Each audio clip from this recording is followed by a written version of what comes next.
In June of 1941, the finest tank generals of the Third Reich were absolutely certain of their victory. Their Panzerwaffe, the steel fist of the Blitzkrieg, had just steamrolled across Europe, undefeated. Poland, France, the Balkans all had fallen before the onslaught of their finely honed war machine. Their tanks, the Panzer III and Panzer IV, were considered the pinnacle of engineering. Superior Zeiss optics, comfortable cruise stations, and reliable radios that allowed them to operate as a single, deadly organism. They were the aristocrats of the battlefield. And now, they looked eastward, to the endless expanses of the Soviet Union, with a sense of arrogant superiority. They expected to encounter nothing more than obsolete, clumsy, and poorly commanded vehicles that would be easy prey for their experienced crews. And at first, everything went according to plan. But then, somewhere on the dusty roads near Minsk, in the swamps near Smolensk, they met a phantom. It was unlike anything they had ever seen before. A low, squat silhouette with sloped, seemingly crudely welded plates of armor on wide, clattering tracks. It moved quickly, awkwardly, but relentlessly. The confident German tankers opened fire, and that's when the nightmare began. The shells from their best 37mm and 50mm guns simply bounced off its sloped glacis with a deafening shriek, like peas off a wall. And then this primitive, ugly tank would turn its long-barreled cannon, with a single shot, turn their precision-engineered German machine into a heap of burning metal. Wehrmacht soldiers nicknamed it the Mickey Mouse because of the two round hatches on its turret. But there was nothing funny about it. This was the T-34, and for them it was a genuine shock. Suddenly it turned out that their best tanks, the conquerors of Europe, were hopelessly obsolete. This wasn't just a new machine. It was a technological and tactical ultimatum that sent German engineers scrambling in a panic to create a weapon capable of countering this Russian monster. How was it that a country they considered backward had managed to create a tank that was a full 2 years ahead of its time? The story of the T-34's birth is a tale of how a weapon of genius is born from the ashes of defeat. The Soviet Union learned its key lessons not on its own soil, but thousands of kilometers away, in war-torn Spain. In 1936, Soviet BT-5 and T-26 tanks were sent there to aid the Republicans. And they're in battles against German and Italian machines. All their shortcomings were exposed. Their thin, bulletproof-only armor was easily penetrated even by small-caliber artillery. And their gasoline engines burst into flames like matchboxes at the slightest hit, turning the tank into a fiery coffin for its crew. It became clear that the future would be a war of engines and armor, and the Soviet army was not ready for it. At the same time, the minds of Soviet military strategists were dominated by the idea of giant, multi-turreted tanks like the T-35. These monsters, with 5 turrets and a dozen cannons and machine guns, looked formidable in parades, but on the battlefield, they were slow, unwieldy, and had the same thin armor. They were weapons of a bygone era. But at the Kharkov Locomotive Factory's design bureau, there was a man who saw the future differently. His name was Mikhail Koshkin. He was not just an engineer. He was a true visionary, a man of iron will, ready to go against the grain and fight the stagnation of military bureaucracy. He understood that the future belonged not to land battleships, but to a universal, balanced medium tank that combined 3 key elements: powerful armament, reliable armor protection, and high mobility. And so his team began to create such a tank, which received the working designation of 3-2. At the core of Koshkin's concept were 3 revolutionary ideas that made the T-34 a masterpiece.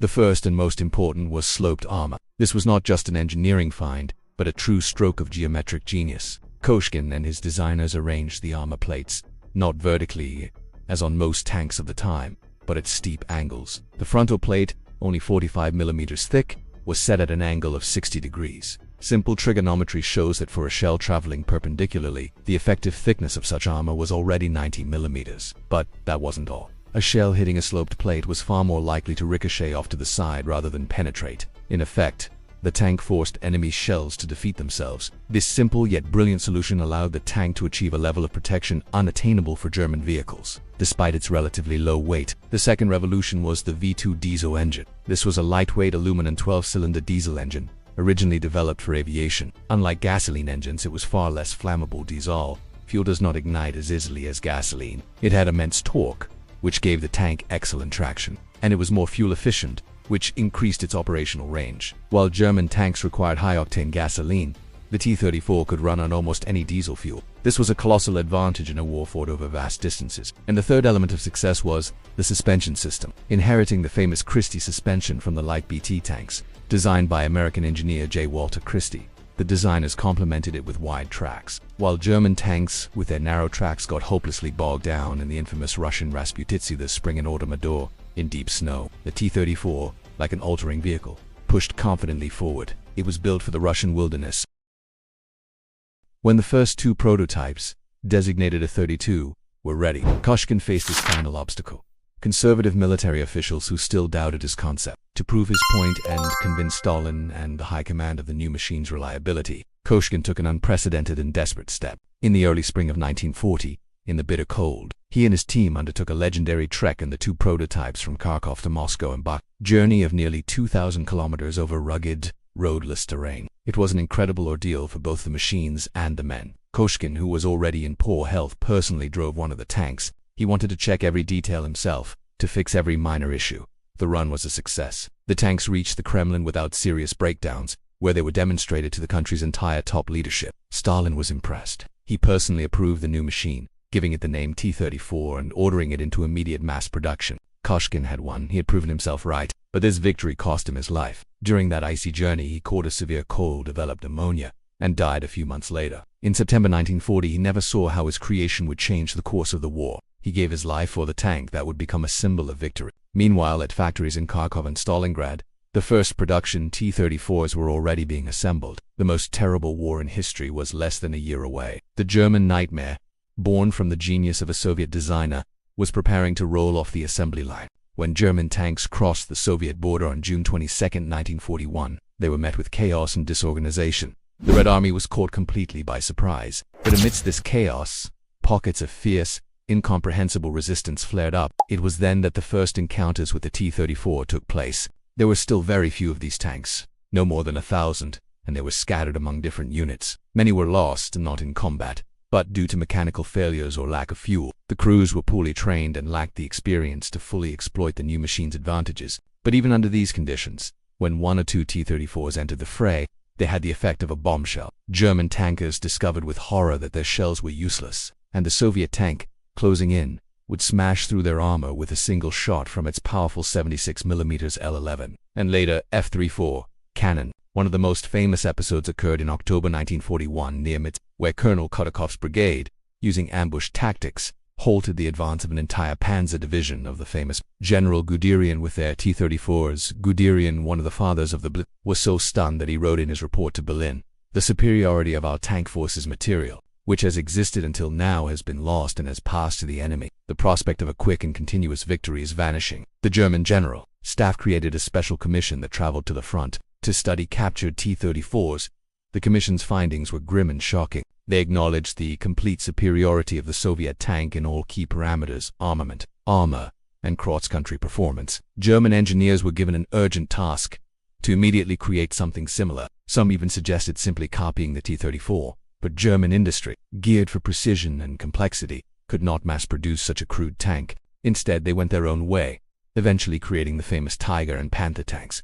But this would take years during which the T-34 was master of the battlefield. But it would be a mistake to consider the T-3 for a perfect, invincible weapon. It had its own Achilles heel. If on the outside it was the tank of the future, inside it was a living hell for its crew. And herein lies the machine's main paradox. Soviet design philosophy, while creating a brilliant concept, completely ignored the ergonomics and comfort of the people who had to fight in it. It was incredibly cramped inside. The fighting compartment was cluttered with ammunition. The two-man turret of the early models was its greatest curse. It housed the gunner and the tank commander, who also had to act as the loader. Imagine the nightmare. In the roar of battle amidst gunpowder fumes, the commander had to spot targets, give orders to the driver, aim the gunfire, and then in the cramped space pull out a heavy shell and load the cannon. It was physically and mentally exhausting. He simply had no time to command. German tanks, in contrast, had a spacious three-man turret where the commander had one job to command. The gunner's job was to shoot, and the loader's was to load. This gave them a colossal tactical advantage. The quality of the optics on the T-34 was terrible. The Germans' ice optics provided a crystal-clear image. Soviet sights were murky and crude. The commander often viewed the battlefield not through a good panoramic periscope, but through a simple, primitive one. Radio communication was another disaster. Most early production tanks simply had no radios. The commander gave orders with signal flags, like in World War I. The tanks operated blindly, unable to coordinate their actions. The gearbox was archaic and stiff. To change gears, the driver had to use a special mallet, which was part of the tank's standard kit to hammer the gear. The reliability of the first machines also left much to be desired. Tanks broke down before they even reached the battlefield. The T-34 was one of the best tanks of the Second World War. It was certainly the most numerous. But what were its advantages and disadvantages? How did it evolve during the war? And why is it still considered one of the best tanks of all time? Let's look at the pros and cons of the T-34. But all these shortcomings were outweighed by one decisive factor. The T-34 was incredibly simple and cheap to produce. It was not created for parades, but for total war. When the German armies approached Kharkov and the Soviet leadership accomplished an unprecedented feat, evacuating entire tank factories thousands of kilometers to the east, to the in open fields, under the sky, in the bitter cold. Workers, many of whom were women and teenagers, began to assemble tanks. Production was put on a conveyor belt. Every 30 minutes a new T-34 rolled off the assembly line at the Europe. It was crude. The weld seams were uneven. The paint was peeling, but it moved and it shot. And there were many of them, a great many, while German industry, with its perfectionism, produced hundreds of complex and expensive Tigers and Panthers. Soviet factories churned out tens of thousands of T-34s. It was a war of quantity versus quality, and in this war of attrition, quantity won. The Germans could knock out 3, 4, 5 T-34s, but 10 new ones would take their place. In 1943, the T-34 was still the main force of the Soviet armored forces. By 1943, for the greatest tank battle in history at Kursk, the T-34 was no longer invulnerable. The Germans had learned how to fight it. The new long-barreled cannons on their upgraded Panzer IVs could penetrate its armor, and the new Tigers and Panthers surpassed it in both armor and armament. A Tiger could destroy a T-34 from a distance of 1.5 to 2 kilometers, while remaining untouchable itself. But even here, the T-34 found its answer. Soviet tankers, understanding their technical disadvantage, compensated with other means: numbers, speed, and desperate courage. They charged forward, trying to close the distance to get within range where their gun could penetrate the side of the German beast. These were veritable tank rammings, suicidal attacks, and they brought results. The Battle of Kursk was won not so much by quality, but by mass heroism and a willingness to pay any price for victory. But even after Kursk, it was clear that the tank needed an upgrade. After the end of World War II, the story of the T-34 did not end. The Soviet Union produced over 84,000 of these tanks in all modifications, making it the most produced medium tank in human history. After the war, thousands of these machines were given to the USSR's allies around the world. They've served in the armies of the Warsaw Pact countries, China, North Korea, Vietnam, and nations in the Middle East and Africa. They participated in dozens more local conflicts. They fought in Korea, where they once again faced their old adversary, the American Shuma. They fought in Vietnam. They participated in the Arab-Israeli wars. In some third-world countries, these incredibly reliable and easy-to-maintain machines remained in service even in the 1990s and the early 21st century. Think about it. A tank designed in the late 1930s was still serving more than half a century later. This is the best testament to the genius of its basic design.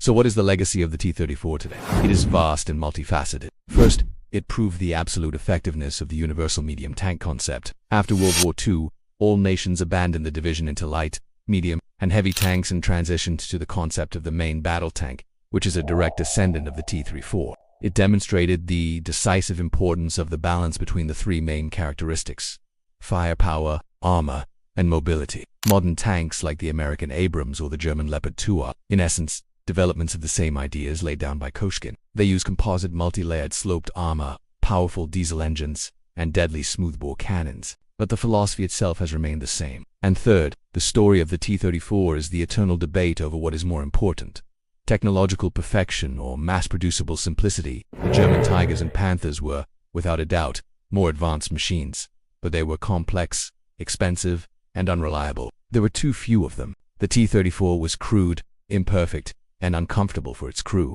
but it was as simple as an axe, reliable, and could be produced in unimaginable quantities. And in a total war of attrition, this approach proved to be the only correct one. The T-34 is not just a tank. It is a weapon perfectly suited to its time, its country, and its war. It was as harsh, resilient, and unpretentious as the soldier who fought in it. It became a true symbol of a victory paid for at an incredible price. And when we see its squat, recognizable silhouette on pedestals in dozens of cities around the world today, we must remember that it is not just a piece of iron.